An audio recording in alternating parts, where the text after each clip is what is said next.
Hi there, I'm Oliver from Mark3D UK, and today we're looking at how to load filament spools into the Markforged FX20 industrial 3D printer. Don't forget to like the video and subscribe to the channel to see more of our 3D printing guides and reviews. Let's get started. First, open the material drawer and then start the load material utility using the screen on the front of the FX20. Then select the type of material that you're loading and the type of spool. Then you want to select partial spool.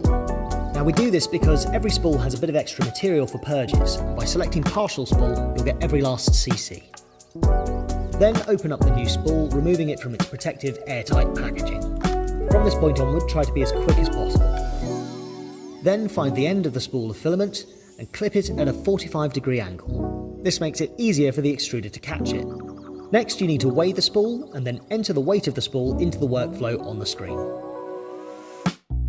Open the spool bay and put the desiccant packs in the storage bin. Make sure you only use the desiccant packs that came in the protective packaging with the spool and throw away any old ones. Next, you need to press Preload if you've already got a spool in the machine, but otherwise press Load to Head. This is so that the FX20's automatic material changeover knows which spool to use first. Place the spool inside the spool bay and then take the end of the filament and push it into the load tube. You want to keep pushing it this way until the pre-extruder catches it and starts pulling it in automatically. And that is now engaged and moving by itself. Now you can close the spool bay.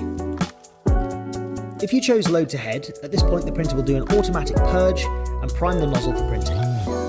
Finally, like the video and subscribe to see more of our 3D printing guides and stories.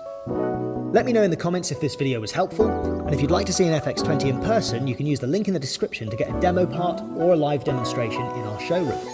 There are also links to the 3D printing filaments like Onyx, Vega and Ultem in the links below. Thanks for joining me in this video, and here are some others that might be interesting.